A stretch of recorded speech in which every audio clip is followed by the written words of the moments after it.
शीतल षष्ठी जात्रा जहाँकि पश्चिम ओडिशा रे पालित होउची एहा पछरे कौन पौराणिक कहानी अछि कि शिव पार्वती विवाह प्रथम करी क्यों तिथि बा लग्न रे होइथे। एही जात्रा पश्चिम ओडिशार क्यों क्यों स्थान रे पालित हुए एवं क्यों स्थान रे जात्राटी बेसी प्रसिद्ध बोली सोनपुर रे एही जात्रा को केमिति केबेठु पालित करा जाउछि।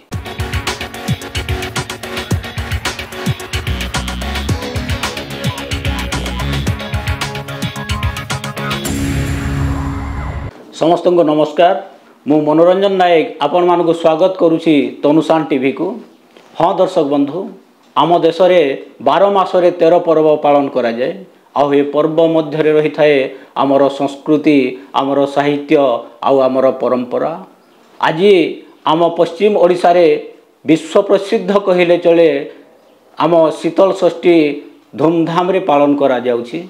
हाँ दर्शक बंधु, आमे शीतल षष्ठी तो पालन करूँ किंतु तार विशेषत्व आमको केते दूर जना अछि आमे मध्य जानू नाहु। आम राज्य रे पूर्व ओडिशा रे जेमिति पालन करा जाए रथ यात्रा, पश्चिम ओडिशा रे मध्य सेमिति पालन करा जाए धनु यात्रा, शीतल षष्ठी यात्रा। आउ हे यात्रा मानकर किछि ना किछि पौराणिक कहानी रहिछि, तार सत्यता रहिछि। आउ से सत्यता आउ से विशेषत्व उपरे आलोचना करिबा पई आम गहणे रे अछंती जणे उदयमान ऐतिहासिक। आमे स्वागत करिबा सेही उदयमान ऐतिहासिक को। सर नमस्कार। नमस्कार। आपन को स्वागत करूछु आम तनुशान टीवी को। आपन होउछंती श्रीयुक्त सुदाम नायक, जणे ऐतिहासिक गवेषक, साहित्यिक, जणे कलाकार मध्य। आपन पाला गायक एवं दंडर गुरु भूमिका रे अनेक ख्याति लाभ करिसंती। आमे आम स्टूडियो रे आपन को पाई धन्य मन करूछु सर। आउ आम दर्शक मानकर प्रश्न थिला, जिज्ञासा थिला जे शीतल षष्ठी उपरे जानिबा पई। तेणु आमे चिंता कलु क्यों व्यक्ति को आनी आलोचना रे भाग नेले तांको पाखरे ठीक तथ्य जीव, ठीक सूचना जीव, जार किछि मर्यादा रहिबो। सेति पई आपन को निमंत्रण करिथिलु सर। आउ आज आमे आपन को पई किछि प्रश्न आलोचना माध्यम रे रखिबा पई आमे अनुरोध रखुछु आपन को।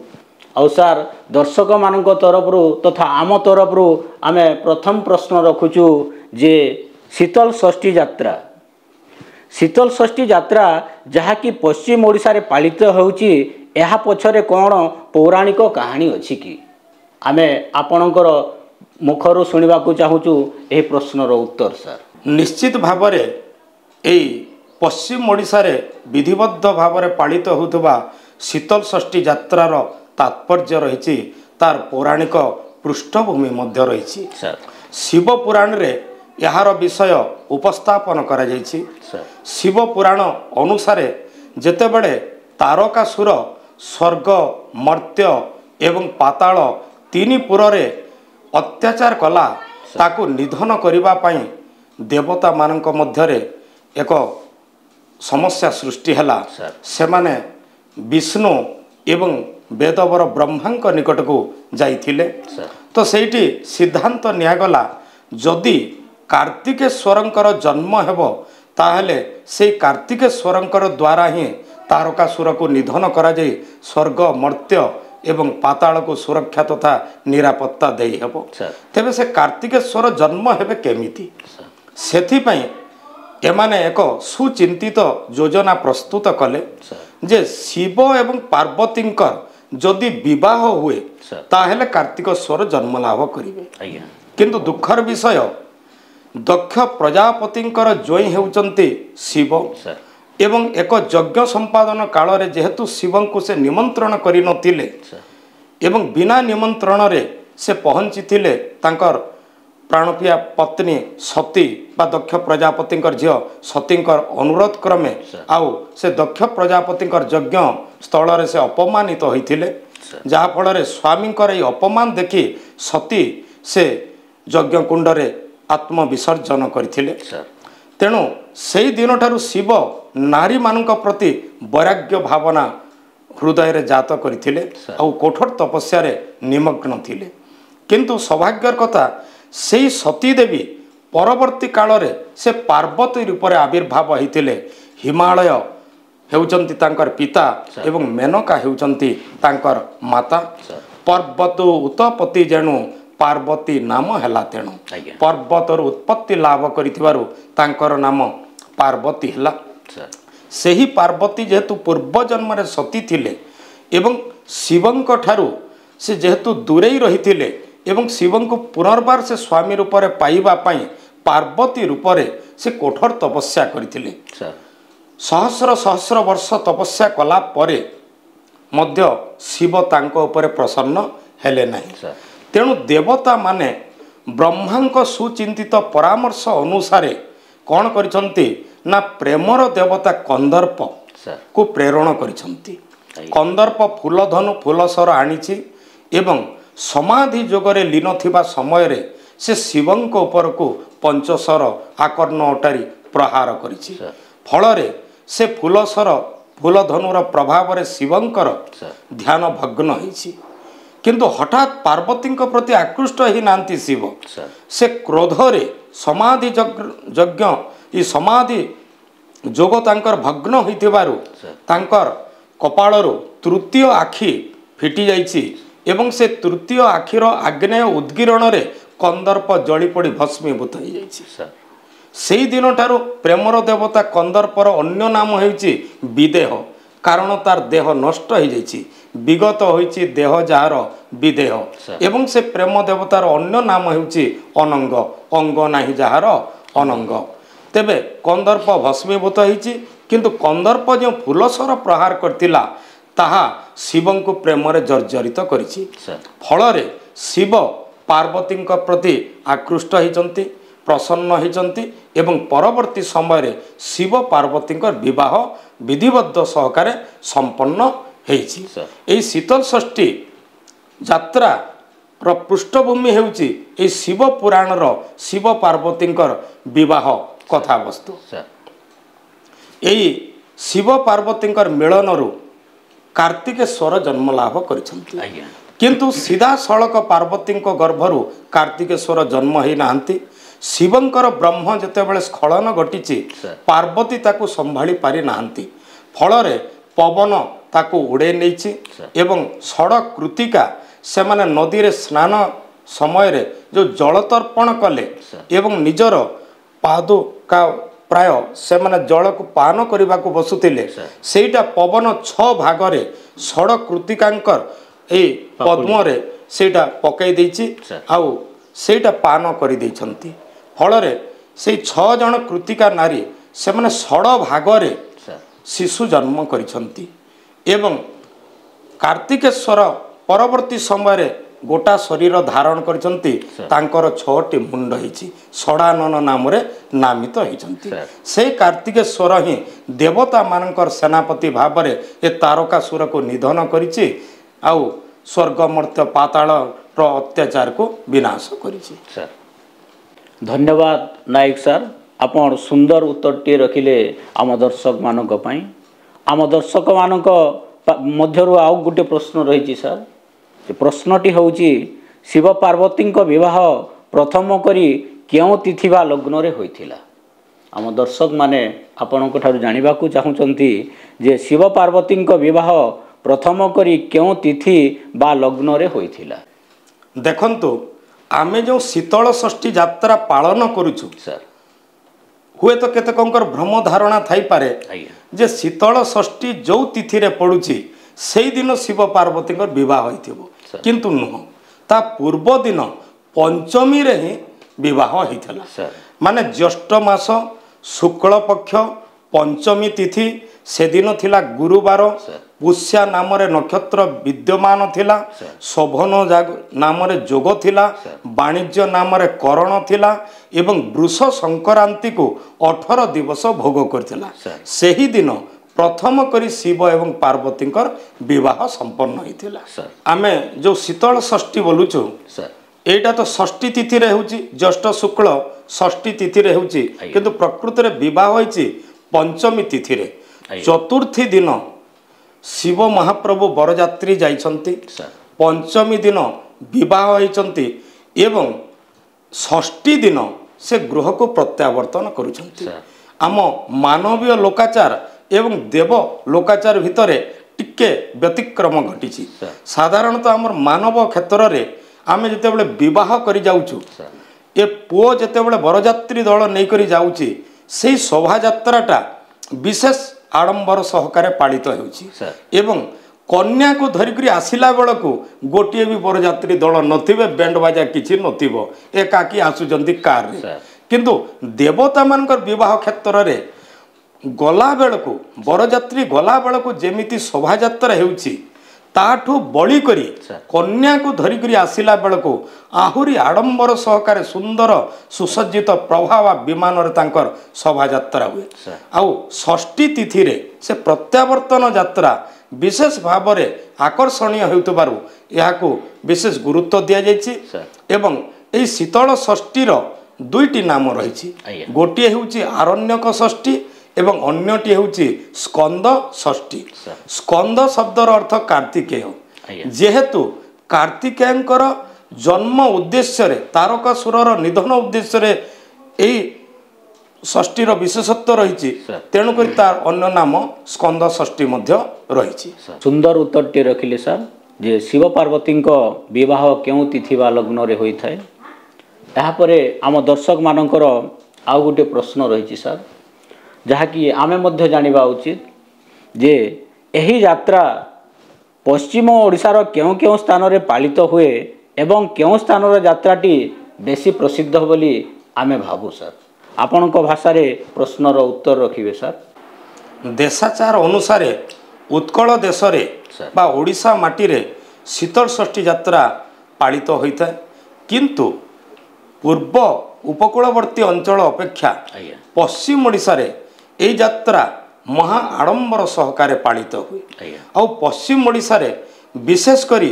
प्रसिद्धि लाभ करिछि संबलपुर अंचल संबलपुर रे शीतल षष्ठी विश्व प्रसिद्ध बोली कहा जाए संबलपुर व्यतीत बरपाली बलांगीर सोनपुर एवं आखपाख अंचल रे मध्य पालित हो आसुछि तो संबलपुर रे बहु दिनरू यह पालित हो आसुछि देश विदेशर पर्यटक माने मध्य ताकू देखिबा पई आसंती बहुत जाक जमक रे बहु शोभा यात्रा प्रभा विमान सहकारे एवं विभिन्न यात्रा नाच गीत समारोह रे ता पालित होइथाय आम सोनपुर मध्य से शीतल षष्ठी यात्रा को पालन करुछि विधिबद्ध भाव रे सर आपण कहिले आलोचना माध्यम रे जे सोनपुर रे मध्य यह पालन करा जाय जेहेतु आपण सोनपुर इतिहास उपरे गवेषणा करिसंती मु निश्चय प्रश्नटी रखिबी जे सोनपुर रे एही यात्रा को केमिति केबेठू पालित करा जाउछि सुवर्णपुर माटी रे मध्य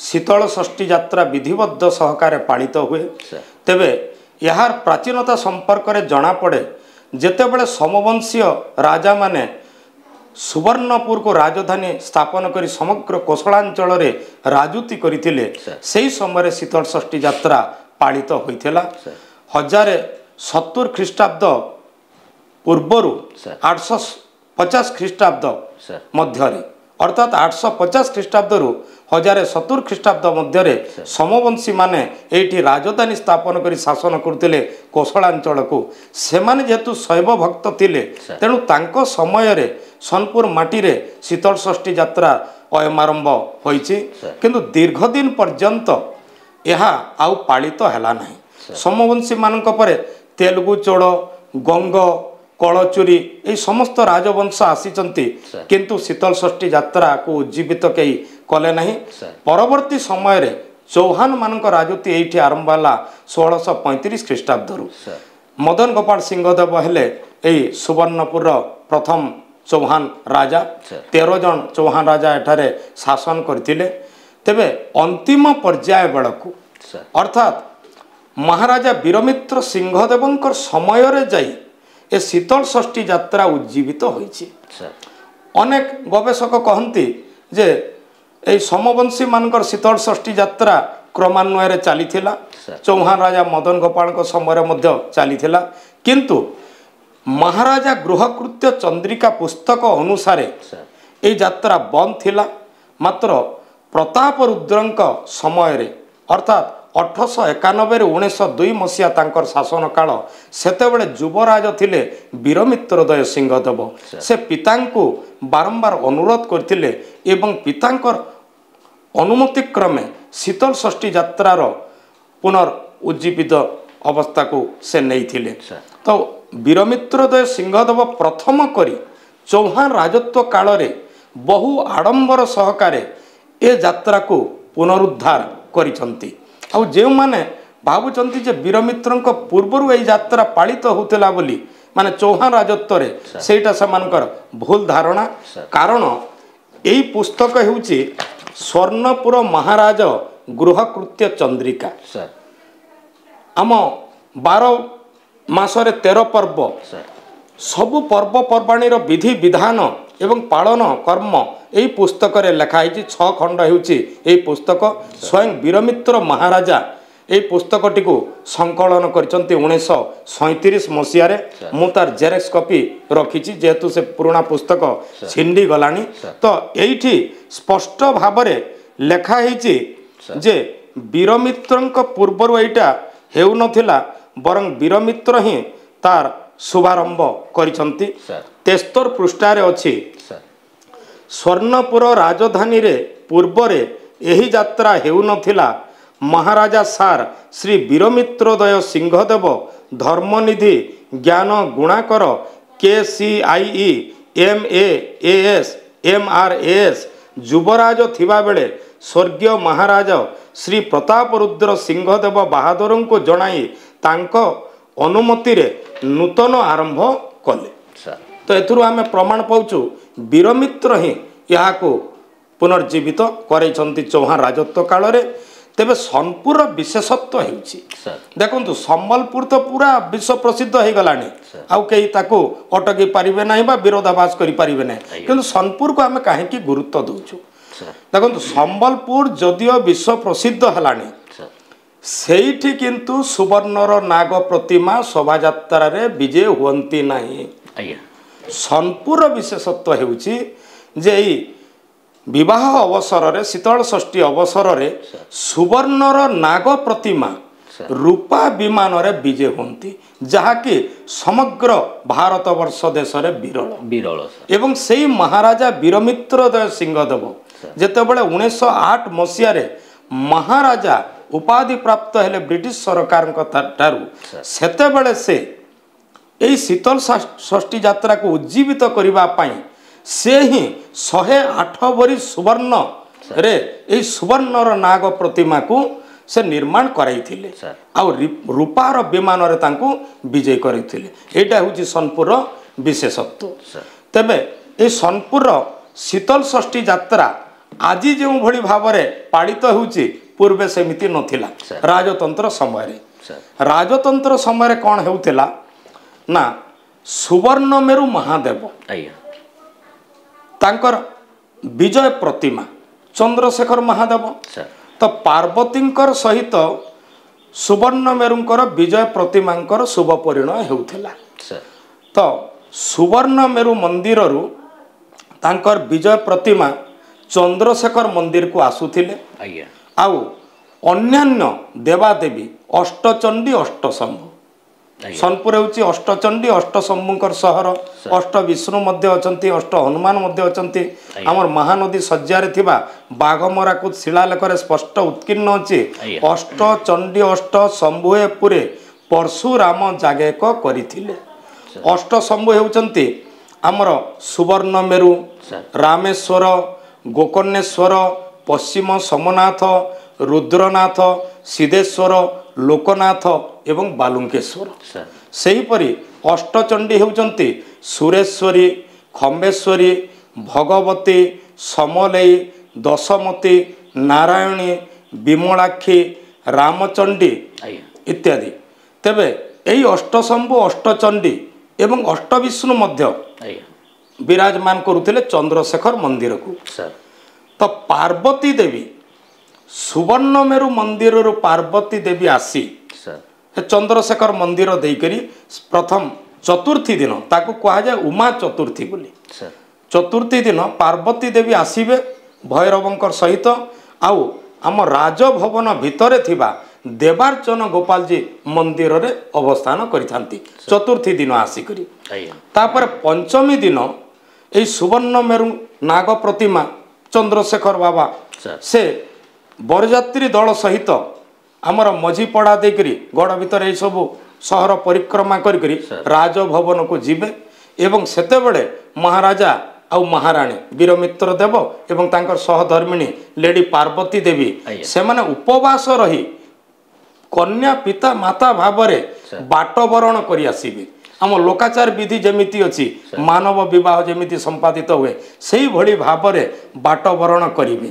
ତ ଶିବ ମହାପ୍ରଭୁ ଭିତରକୁ ଯିବେ ଏବଂ ସେଇଠି ମହାରାଜା ମହଲ ଥିଲା।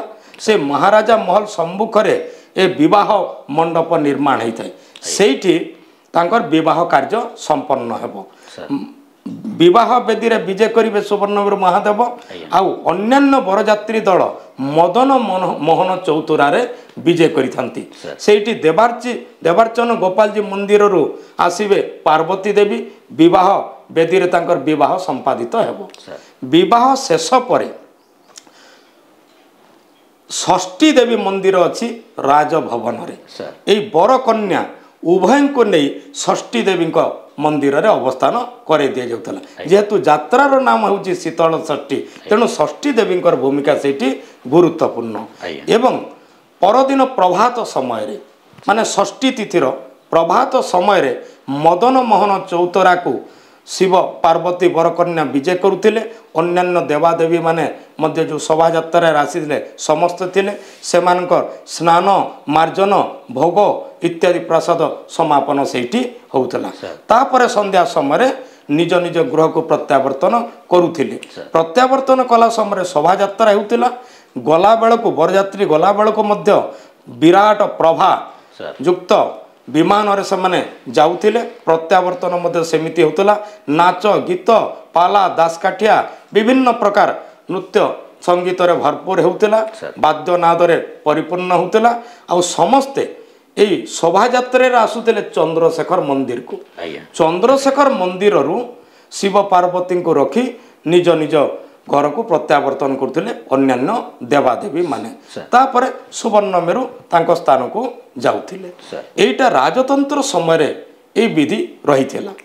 କିନ୍ତୁ ଯେହେତୁ 1974 ମସିହାରୁ ସୋନପୁରରେ ରାଜ ପରିବାର କେହି ରହୁନାହାନ୍ତି ତାପରେ ଏଇଟା ଲୋକମାନଙ୍କ ଦ୍ୱାରା ପାଳିତ ହେଲା।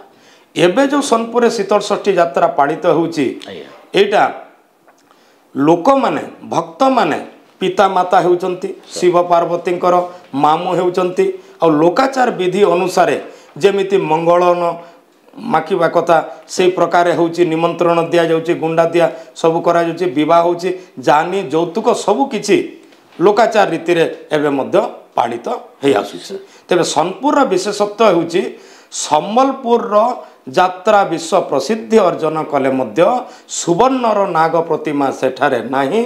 ଏବଂ ସୋନପୁରର ସୁବର୍ଣ୍ଣର ନାଗ ପ୍ରତିମା 108 ଭରି ଯୁକ୍ତ ସୁବର୍ଣ୍ଣରେ ନିର୍ମିତ ରୂପା ବିମାନରେ ଶୋଭାଯାତ୍ରାରେ ଯେଉଁ ଭ୍ରମଣ କରୁଛନ୍ତି ତାହା ହେଉଛି ସୋନପୁରର ଏକ ଅନନ୍ୟ ପରମ୍ପରା।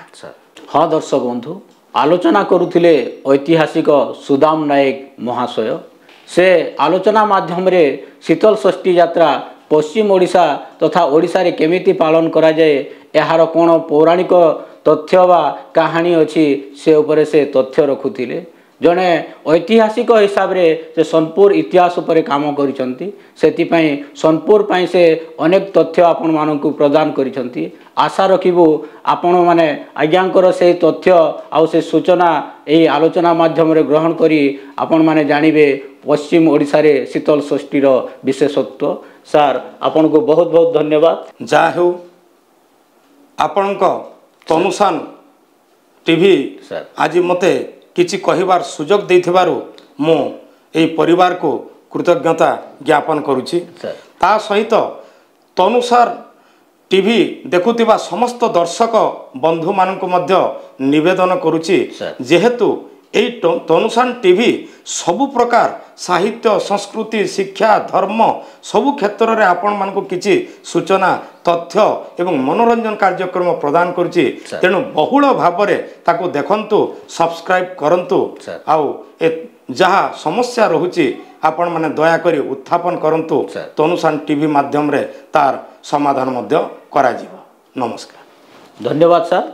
आपण तो कहीगले सबू जे दर्शक माने कौन करवा उचित प्रकृति रे दर्शक बंधु आपण माने तनुसान टीवी को भल पाइबा दिंतु। आपण मान मध्य यदि कौन प्रश्न अच्छी प्रश्न करंतु एही वीडियोर लिंक रे मोबाइल नंबर दिया जाइछि आपण माने फोन करि पारिबे आपणकर प्रश्न करि पारिबे। आमे चेष्टा करिवो आपणकर प्रश्नर उत्तर को पहुँचीबा पई। आजिर एही वीडियो रे आपण माने देखिले शीतल षष्ठी महत्व आउ एही वीडियो को शेष पर्यंत देखिथिबारु आपण मानको बहुत बहुत धन्यवाद। रहुछु। नमस्कार।